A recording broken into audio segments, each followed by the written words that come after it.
Ophidiophobia is an extreme, overwhelming fear of snakes. And if being afraid is a true issue for you, then this might not be the episode you want to watch. Because the last snake on our list covers not one, but 4 major fears, including arachnophobia, the fear of spiders. Hello, my name is Jeff and welcome to Laf Pack. Today we're delving into the mysterious world of serpents. Why did it have to be snakes?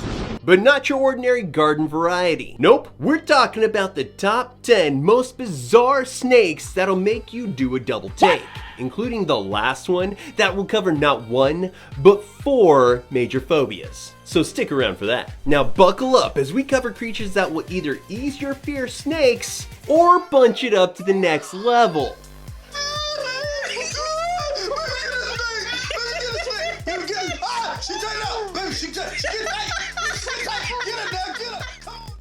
Number 1, leaf-nosed snake. The leaf-nosed snake has a strange nasal appendage that is pointy in males and leaf-like in females. These venomous snakes from Madagascar rest in trees with their snouts hanging down from branches, resembling vines. The snake actively sways with the wind and is still during periods of calm, making the camouflage that much better. Sneaky little snake.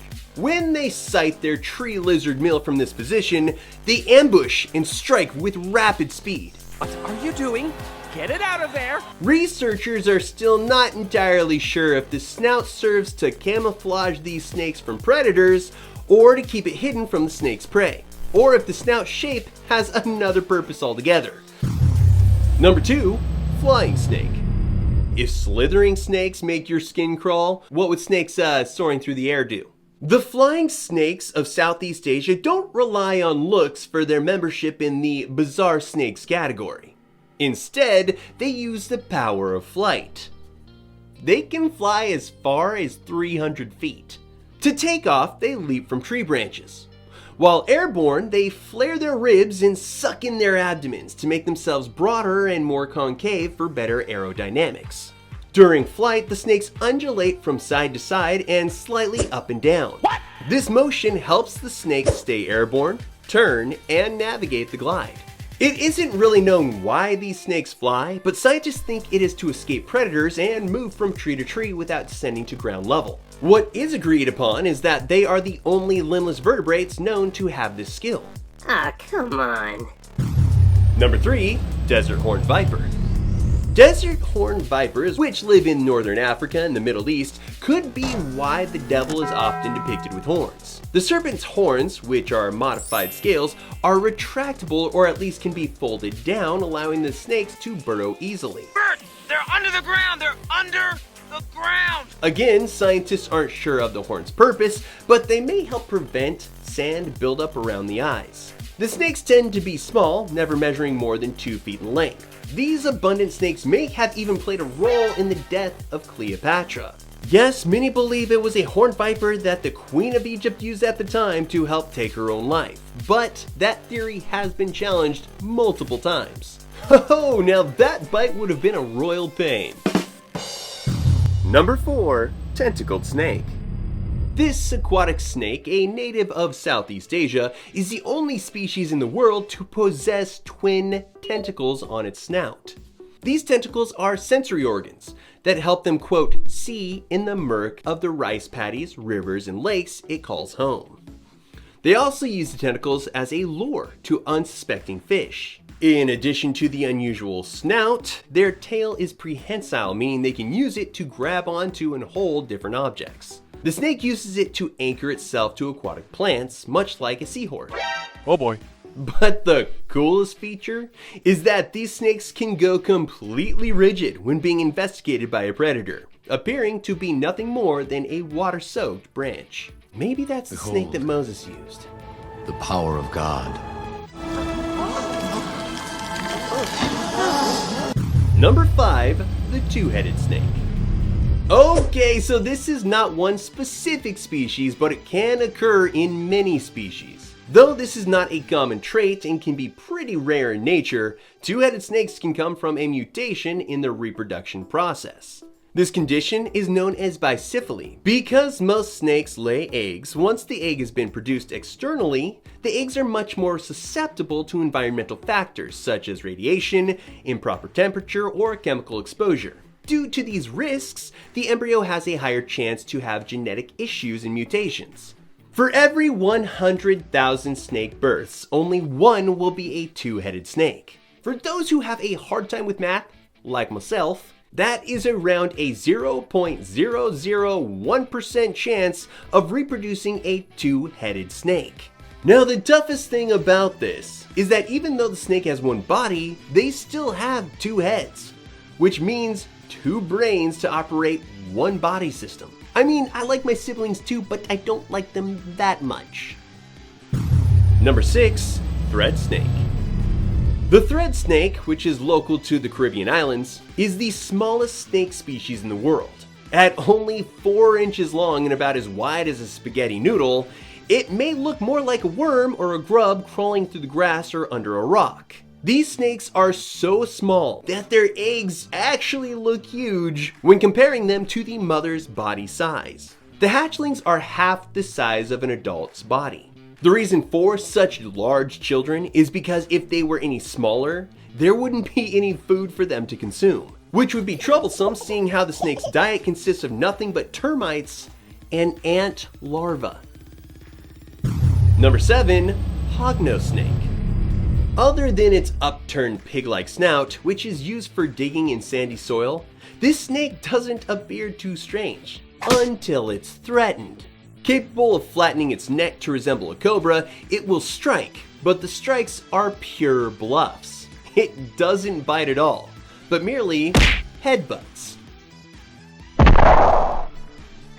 When that strategy doesn't end up working to fend off threats, the snake rolls on its back and decides to play dead. Wait, there's more.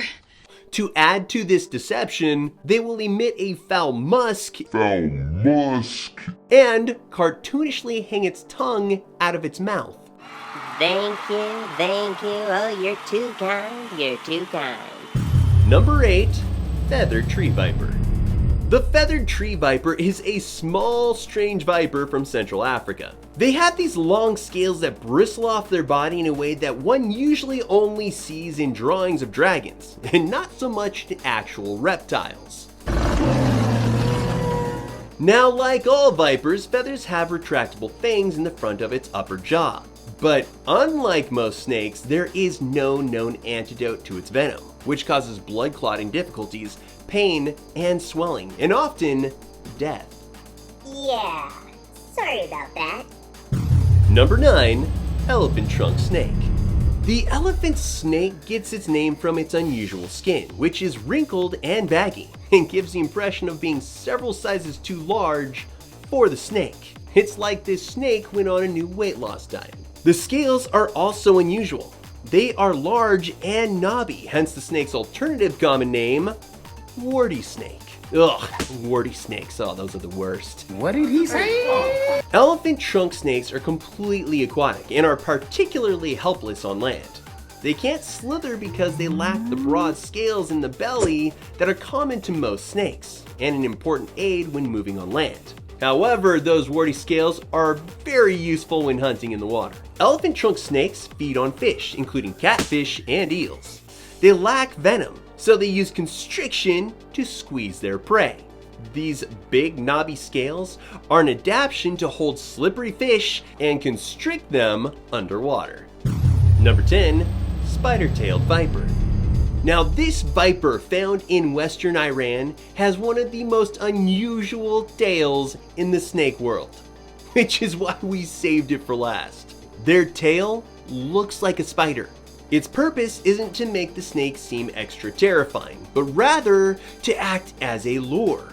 This snake's coloring allows it to blend in with the rocky desert it inhabits. It then wags the tail appendage to resemble the motion of a spider to attract in birds. When the bird appears and comes close enough, the snake quickly strikes with 2 very long, sharp fangs.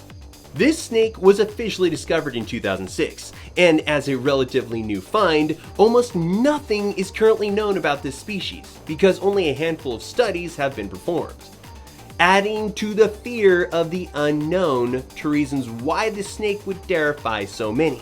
Nevertheless, this is an insanely dope snake that uses a spider puppet to lure in its prey and then poke that prey with needle-like teeth. So we've got fear of the unknown, fear of snakes, fear of spiders, and fear of needles. No wonder it was an easy choice for our most bizarre.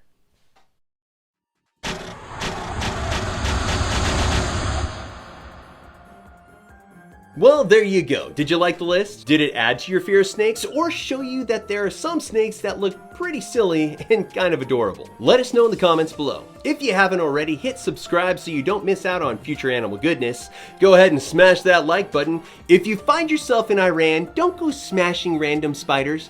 You could just tick off a random snake instead. And remember, it's pack or nothing.